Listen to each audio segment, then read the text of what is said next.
to you by Sensodent K। अभी लेके आए सेंसोडेंट के। टूथ का करंट गॉन तो लाइफ का करंट ऑन। नमस्ते, मैं हूं निखिल और आप देखना शुरू कर चुके हैं दी ललन टॉप शो। एक्ट्रेस और मॉडल पूनम पांडे के निधन की खबर सामने आई है और इस खबर पर लोग अपने अपने तरीके से राय रख रहे हैं। कुछ ने कहा कि पूनम पांडे की मौत नहीं हुई है, ये एक अवेयरनेस कैंपेन हो सकता है, और कुछ ने कहा कि मौत की जो वजह सामने आई है असली वजह वो नहीं है, असली वजह कुछ और हो सकती है। लेकिन खबरों में जो मौत की वजह बताई गई थी वो था सर्विकल कैंसर, महिलाओं को होने वाला वो रोग जो हर साल दुनिया भर में लाखों महिलाओं की जान लेता है।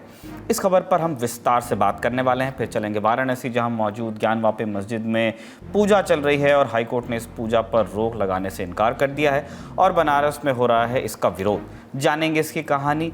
रोज की तरह सुर्खियां भी होंगी, लेकिन पहले हम पूनम पांडे के निधन से जुड़ी खबर पर गौर करेंगे।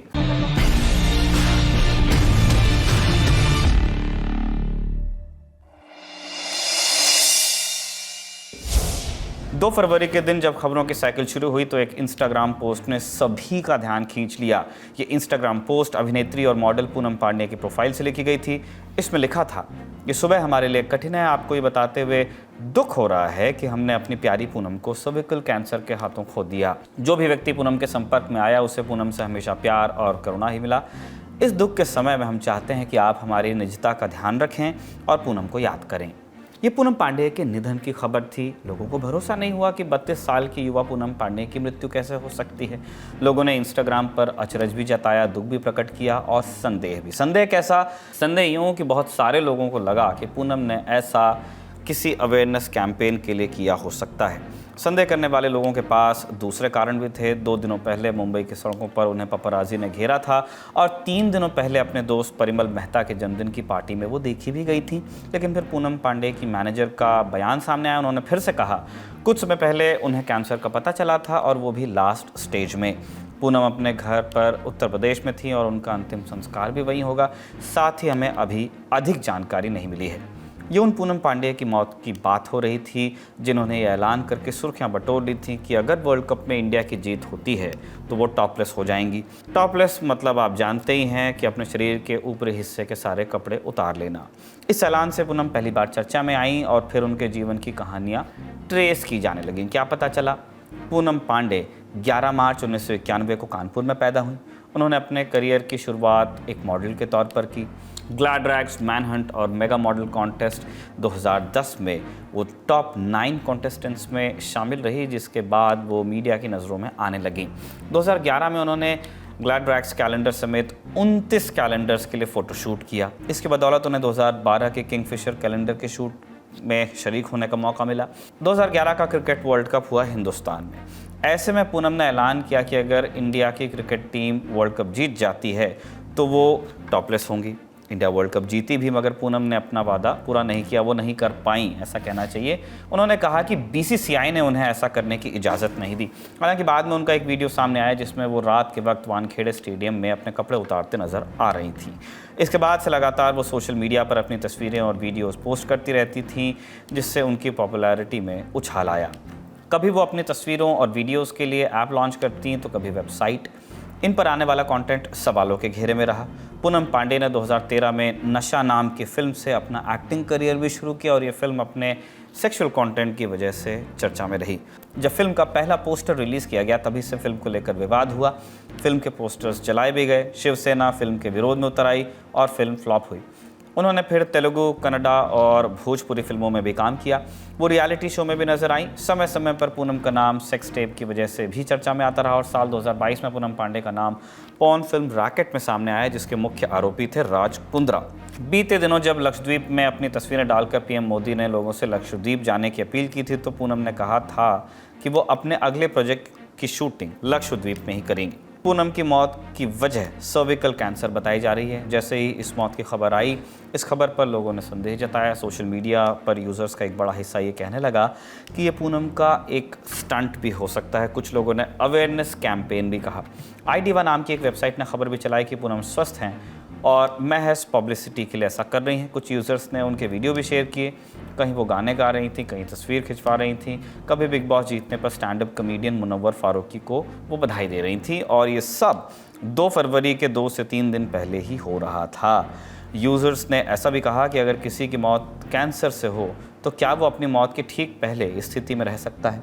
उनकी इंस्टा पोस्ट के नीचे कुछ लोगों ने कमेंट भी किए कि पूनम पांडे के पेट का नाम भी पूनम है, जो एक पालतू पशु है उनके पास। हो सकता है कि ये खबर उस पेट पूनम को लेकर भी हो, लेकिन कुछ यूज़र्स और दोस्त ऐसे भी थे जिन्होंने कहा कि पूनम को देखते कभी नहीं लगा कि वो कैंसर से जूझ रही थीं। हमारी टीम के कई सदस्यों ने पूनम के साथियों और उनके सहयोगियों से संपर्क करने की कोशिश की, किसी से हमारी बात नहीं हो पाई।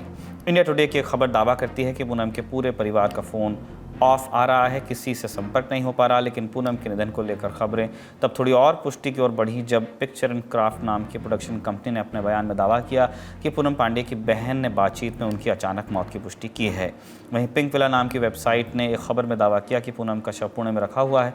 टिप्पणी करने वालों ने यह भी कहा कि चूंकि पूनम अपनी हाल फिलहाल की तस्वीरों में बिल्कुल फिट और ठीक दिख रही थी, इसलिए ये भी संभावना है कि उनकी मौत किसी और वजह से हुई हो, लेकिन लोगों को मौत का कारण कैंसर बता दिया गया। लेकिन तमाम खबरों में पूनम पांडे को सर्विकल कैंसर का फाइटर भी बताया गया और इस खबर के साथ सर्विकल कैंसर एक बहस तलब कीवर्ड भी बना। इस पूरे घटनाक्रम के एक दिन पहले यानी 1 फरवरी को अंतरिम बजट के दौरान वित्त मंत्री निर्मला सीतारमण ने भी सर्विकल कैंसर को लेकर एक ज़रूरी ऐलान किया था। उन्होंने कहा था कि सरकार 9 साल से 14 साल की लड़कियों को सर्विकल कैंसर का टीका लगवाने के लिए प्रोत्साहित करेगी।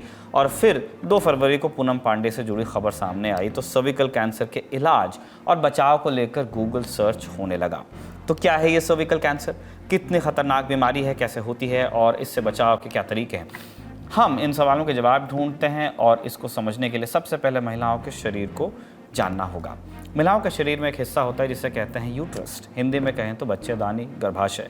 महिलाएं जब गर्भवती होती हैं तो बच्चे इसी बच्चेदानी में पलते हैं। इस बच्चेदानी के मुंह को कहा जाता है सर्विक्स। जब सेक्सुअली एक्टिव महिलाओं में अक्सर एक वायरस का आपने इन्फेक्शन सुना होगा। इस वायरस का नाम है ह्यूमन पेपिलोमा वायरस, छोटे में कहें तो HPV। ये HPV पुरुष और महिला के बीच सेक्स के समय महिलाओं में एंटर करता है और उन्हें संक्रमित करता है। संक्रमण के बाद महिलाओं को इसी सर्विक्स वाले हिस्से में एक गांठ बनने लगती है। धीरे धीरे गांठ बड़ी होने लगती है और आसपास के टिश्यू को डिस्ट्रॉय करने लगती है। फिर कुछ दिनों बाद वजाइना से बदबूदार पानी आने लगता है और बच्चेदानी से खून बहने लगता है। जांच होती है और पता चलता है कि महिला को सर्विकल कैंसर हो सकता है। सर्विकल कैंसर को ठीक से समझने के लिए हमने विशेषज्ञों से बात की। सुनिए उन्होंने क्या कहा। बच्चेदानी के मुंह को एक नाम दिया गया है जिसका नाम है सर्विक्स। अगर इसके अंदर कैंसर सेल्स डेवलप हो जाएं तो उसको हम लोग सर्वाइकल कैंसर कहते हैं। महिलाओं के अंदर second most common cervical cancer है। इसके बारे में अवेयरनेस महिलाओं में बहुत कम है क्योंकि मोस्टली महिलाओं को इसके सिम्टम्स के बारे में ही नहीं पता। अगर अर्ली स्टेजेस पे सर्वाइकल कैंसर को पिकअप कर लिया जाए तो ये 100% क्योरेबल है, लेकिन जब तक इसके अंदर विजिबल सिम्टम्स आते हैं या मरीज को बहुत ज़्यादा दिक्कत होने लगती है और तब वो डॉक्टर को कांटेक्ट करता है तो मोस्टली ये कैंसर बहुत ज़्यादा स्प्रेड हो चुका होता है और इसका इलाज या तो बहुत मुश्किल या फिर कई बार नामुमकिन भी हो सकता है। सबसे इम्पॉर्टेंट है बहुत ज़्यादा एक्सेसिव डिस्चार्ज रहना, बहुत ज़्यादा गंदा पानी जाना, इंटरकोर्स के बाद ब्लीडिंग स्पॉटिंग की दिक्कत रहना, मेंसेस के बीच बीच में ब्लीडिंग या स्पॉटिंग की दिक्कत रहना। मोस्टली महिलाएं अपने इन सब प्रॉब्लम्स को इग्नोर करती हैं और जब उनको प्रॉब्लम ज़्यादा रहती है जैसे कि पेट में फुलावट आना, यूरिन पास करने में दिक्कत होना, तब तक ये कैंसर आंतों में या किडनीज में मोस्टली स्प्रेड हो चुका होता है। अब बात बचाव और इलाज की भी। डॉक्टर्स बताते हैं कि महिलाओं को एक बार HPV इन्फेक्शन होने पर उन्हें कैंसर के लक्षण डेवलप करने में 10 से 15 साल का समय लग सकता है और भारत में बहुत सारी महिलाएं जानकारी के अभाव में इस कैंसर की जांच भी नहीं करवा पाती, जिस वजह से हर साल हमारे देश में बहुत सारी महिलाओं की जान चली जाती है। कितनी महिलाओं की हम बात कर रहे हैं?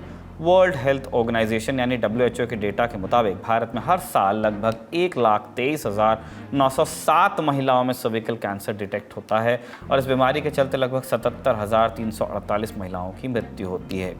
विशेषज्ञ बताते हैं कि इन संख्याओं के अलावा बहुत सारे केस ऐसे भी हैं जिनकी गिनती जांचों और मौतों की किसी फहरिस्त में शामिल नहीं हो पाती। तो इतनी बड़ी जनसंख्या को बचाया कैसे जाए? इसका इलाज है जांच और वैक्सीन। पहले जांच की बात कर लेते हैं। दरअसल कैंसर महिलाओं में कई स्टेप्स में पनपता है। एक स्टेज होती है प्री कैंसर स्टेज यानी कैंसर के पहले की स्टेज। इस स्टेज में महिलाएं यदि एक पैप स्मीयर टेस्ट करवा लें तो वो इस कैंसर का डिटेक्शन करवा सकती हैं। पैप स्मीयर टेस्ट कहते हैं। कितना महंगा और कहाँ होता है ये टेस्ट, हमने पूछा एक्सपर्ट्स से। पैप स्मीयर का टेस्ट एक बहुत ही सिंपल टेस्ट है। ये हर एक गायनेकोलॉजिस्ट कर सकते हैं और इसको करने में बहुत ज़्यादा समय भी नहीं लगता, बहुत महंगा टेस्ट भी नहीं है।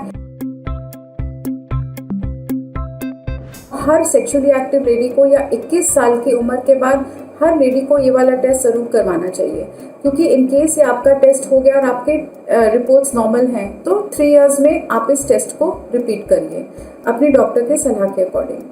अगेन, अगर इस टेस्ट में कुछ प्रॉब्लम आती है तो आपके डॉक्टर आपको फर्दर बताएंगे कि आपको क्या क्या करना होगा ताकि आपका जो है ट्रीटमेंट पूरा हो जाए। हर महिला को 21 साल की उम्र के बाद 65 साल की उम्र तक सर्वाइकल कैंसर का टेस्ट, स्क्रीनिंग टेस्ट ज़रूर करवाना चाहिए।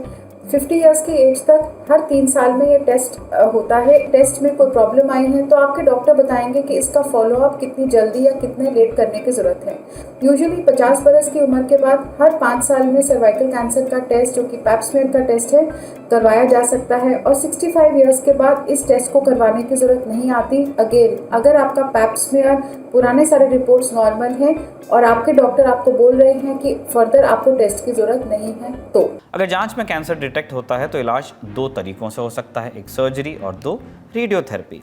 और ये दोनों ही विधियां कितनी कारगर होंगी ये इस बात पर निर्भर करता है कि कैंसर किस स्टेज में है और मरीज के शरीर की रोग प्रतिरोधक क्षमता कितनी है। जांच के बाद अब वैक्सीन है। खुशी की बात है कि सर्विकल कैंसर की वैक्सीन मौजूद है। हिंदुस्तान में इस वैक्सीन को पुणे का सीरम इंस्टीट्यूट ऑफ इंडिया बनाता है और वैक्सीन का नाम है सर्वावैक। इस वैक्सीन के इस्तेमाल से महिलाएं सर्विकल कैंसर से बच सकती हैं। उन्हें इन्फेक्शन तो होगा लेकिन कैंसर जानलेवा स्थिति में नहीं जा पाएगा और उपचार के बाद महिलाओं की जान बचाई जा सकेगी। बड़ी बात यह है कि भारत सरकार इस वैक्सीन के साथ एक वैक्सीनेशन प्रोग्राम भी शुरू करने वाली है। 12 जनवरी को इंडियन एक्सप्रेस में छपी रिपोर्ट के मुताबिक सरकार सबसे पहले इस वैक्सीन की 7 करोड़ डोज अपने कब्जे में ले लेगी, जिसके बाद टीकाकरण कार्यक्रम शुरू किया जा सकेगा। सरकार ने यह भी कहा है कि जब ये टीकाकरण कार्यक्रम शुरू होगा तो पहले चरण में 2.6 करोड़ लड़कियों को ये वैक्सीन लगाई जाएगी और फिर धीरे धीरे कार्यक्रम का विस्तार भी होगा। लेकिन ये टीका अभी भी मार्केट में उपलब्ध है। कुछ पैसे देकर इसे महिलाएं खरीद सकती हैं, लगवा सकती हैं। इस वैक्सीन को लेकर कब, कैसे, कहां और कितने सवालों को हमने विशेषज्ञों के सामने रखा।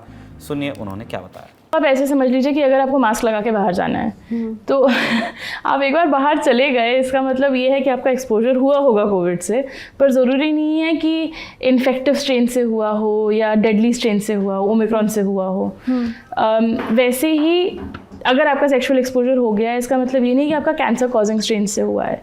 आइडियली आपको सेक्स होने से पहले, हमेशा पहले लगवा लेना चाहिए। 9 साल से ऊपर के हर बच्चे लगवा सकते हैं इसे। अच्छा। और 9 से 15 के बीच में अगर आप लगवाएं तो आपको 2 वैक्सीन लगवानी पड़ेंगी। 15 से 45 के बीच में अगर आप लगवाएं तो आपको 3 वैक्सीन लगवानी होंगी। और अभी हिंदुस्तान में वैक्सीन बहुत महंगी आती है। कितनी? जो पहले जो मैंने लगवाई थी वो 2000 रुपये की आती थी, अब वो वाली मार्केट से निकल चुकी है। अब जो है वो कितनी महंगी है? एक आती है जो 4 स्ट्रेन से प्रोटेक्ट करती है, तो 2 cancer causing strain plus 2 extra strain, वो आती है करीब 3500 रुपये की। कॉस्ट प्राइस हमें पड़ती है। और जो दूसरी आई है वो 9 स्ट्रेन से प्रोटेक्ट करती है, तो 2 कैंसर कॉजिंग स्ट्रेन प्लस 7 और स्ट्रेन, वो पड़ती है 9000 रुपये की।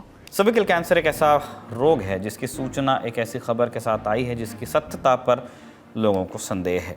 हमारे बीच इन्फ्लुएंसर्स और बहुत सारी फेक न्यूज़ फैली हुई है। ऐसे में अगर लोग संदेह कर रहे हैं तो उनके पास संदेह करने की अपनी वजहें हैं और ये वजहें ही हमें वैज्ञानिक चेतना का धारक बनाती हैं। वही चेतना जिससे एक भयानक रोग की वैक्सीन भी बनती है और वही चेतना जो हमें किसी खबर को सही या गलत की तरह लेने की सलाहियत देती है। ऐसे में उम्मीद है कि इस खबर का सच सामने आएगा। इस उम्मीद के साथ हम बढ़ते हैं अपनी अगली बड़ी खबर की ओर, जो वाराणसी की ज्ञानवापी मस्जिद से संबंधित है। वाराणसी के चौक थाना क्षेत्र में एक बड़े से परिसर में काशी विश्वनाथ मंदिर है, जहां साल 2022 में कॉरिडोर का निर्माण कराया गया। प्रधानमंत्री मोदी उद्घाटन और पूजा के लिए आए ही थे। इसी मंदिर के बगल में आलमगिरी मस्जिद मौजूद है, जिसे आम भाषा में ज्ञानवापी मस्जिद कहा जाता है। इस मस्जिद परिसर के ग्राउंड फ्लोर पर 4 तहखाने मौजूद हैं, जिसमें से दक्षिणी कोने पर मौजूद एक तहखाने को व्यासपीठ, व्यास तहखाना या ज्ञानवापी तहखाना कहा जाता है। इस तहखाने का इतिहास हम 31 जनवरी के बुलेटिन में बयान कर चुके हैं। सुविधा के लिए लिंक आपको डिस्क्रिप्शन में मिलेगा। खैर, इस व्यासपीठ से जुड़े शैलेंद्र पाठक व्यास ने वाराणसी कोर्ट में बीते साल सितंबर के महीने में याचिका दायर की थी, जिसमें उन्होंने व्यास तहखाने में पूजा का अधिकार देने की मांग की। मामले में सुनवाई हुई। 31 जनवरी के दिन जिला जज अजय कृष्ण विश्वेश ने डिस्ट्रिक्ट मैजिस्ट्रेट को आदेश दिया कि वह उक्त तहखाने में 7 दिनों के भीतर पूजा पाठ शुरू करने की व्यवस्था कर दें। हम यहाँ एक एडिशनल जानकारी इकट्ठा करना चाहेंगे, वो ये कि फैसला देने के ठीक अगले दिन यानी 1 फरवरी को जिला जज अजय कृष्ण विश्वेश रिटायर हो गए। यानी अपनी न्यायिक सेवा के आखिरी दिन उन्होंने तहखाने में पूजा कराने का आदेश दिया। 31 जनवरी की दोपहर आए आदेश का असर उसी दिन देर रात दिखने भी लगा। प्रशासन और व्यासपीठ के पुजारी तमाम लाव लश्कर के साथ ज्ञानवापी तहखाने पहुंचे। रात बिरात ताला खोला गया, सफाई की गई और देर रात ही पूजा भी शुरू हो गई। हमारे साथियों के फ़ोन्स पर देर रात में मैसेज और कॉल आते रहे कि बनारस में कुछ बड़ा होने वाला है। 1 फरवरी के दिन जब बनारस की नींद खुली तो प्रशासन की मौजूदगी में ज्ञानवापी के व्यास तहखाने में 31 साल बाद पूजा हो रही थी। प्रशासन की तेज़ी सवालों में घिरी। कोर्ट ने 7 दिनों में पूजा बहाल करने की व्यवस्था करने का निर्देश दिया था, लेकिन हुक्म की तामील घंटों में हो गई।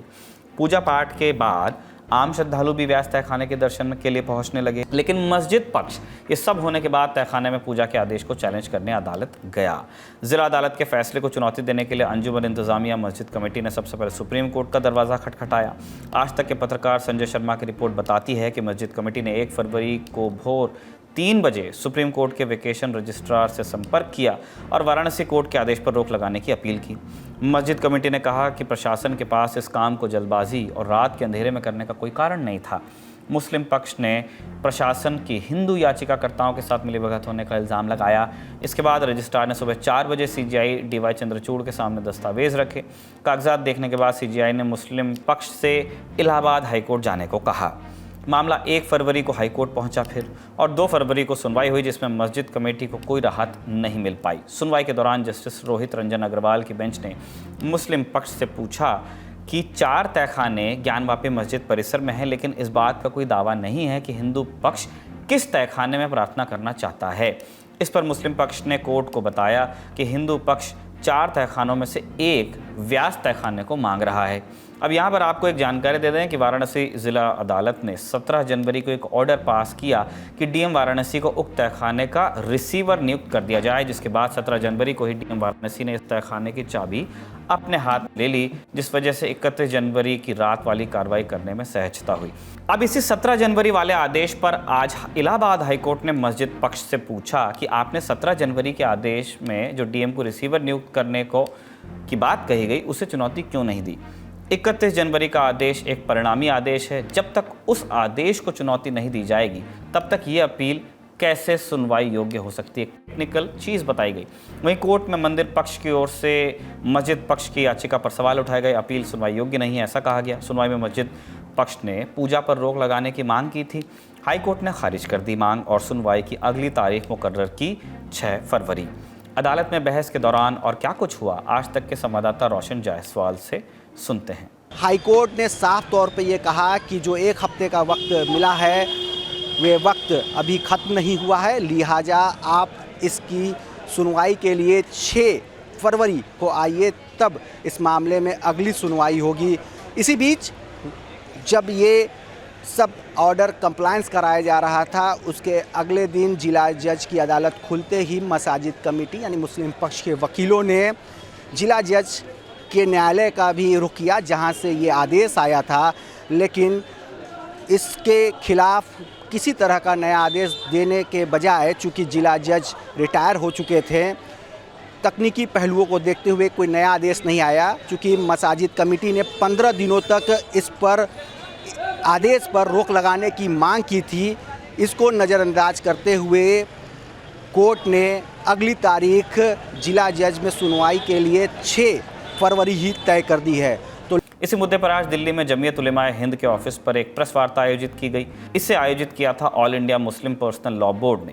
प्रेस कॉन्फ्रेंस में अदालत के फैसले और प्रशासन के एक्शन पर सवाल उठाए गए। सुनिए क्या क्या कहा गया। ये जो बात कही जाती है ज्ञानवापी मस्जिद या बाद और मस्जिदों के सिलसिले में कि मुसलमानों ने किसी दौर में मस्जिद को गिराकर मंदिर बनाया, मंदिर गिराकर मस्जिद बनाई, ये बिल्कुल गलत है। सबसे पहले तो आपको इस्लामी तसव्वुर को समझना चाहिए, इस्लाम की सोच को समझना चाहिए, क्योंकि इस्लाम में रसद की हुई ज़मीन, दूसरों की छीनी हुई ज़मीन पर मस्जिद बनाने की इजाज़त नहीं है। तो अगर मुसलमानों की यह सोच होती कि हम दूसरों की इबादतगाह पर ज़बरदस्ती कब्जा करके उसको मस्जिद बना लें। प्रेस कॉन्फ्रेंस और कोर्ट से अब रुक करते हैं ग्राउंड का। व्यास तहखाने में पूजा के विरोध में आज वाराणसी में मुस्लिम समाज की ओर से बंद बुलाया गया। आंशिक तौर पर इसका असर भी दिखा। दूसरी ओर आज जुमे की नमाज भी थी, जिसे लेकर सुरक्षा की कड़ी व्यवस्था की गई थी। इस दौरान ज्ञानवापी मस्जिद के आसपास भीड़ भी जुटी। ग्राउंड पर मौजूद पत्रकारों ने मौजूदा हालात के बारे में क्या बताया, अब सुनिए।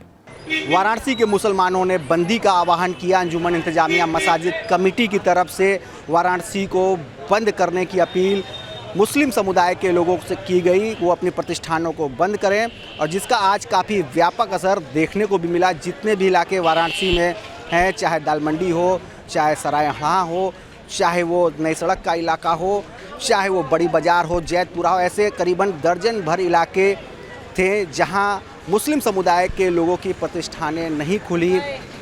दूसरी सबसे बड़ी चुनौती जो थी वो वाराणसी में आज जुमे की नमाज को लेकर थी, जिसमें सबकी निगाहें वाराणसी के ज्ञानवापी मस्जिद पर टिकी हुई थी। सुबह लगभग 1:45 बजे से नमाज होना शुरू हो जाती है, जिसके काफ़ी घंटों पहले से ही नमाजी लगभग 11:15 से 11:30 बजे के बीच में जुटना शुरू हो गए थे और लगातार नमाजियों की संख्या बढ़ती चली जा रही थी। हालांकि पुलिस जगह जगह बैरिकेड करके इनको रोकने की और इनको डाइवर्ट करने की भी कोशिश कर रही थी, जिसका काफ़ी असर भी देखने को मिला।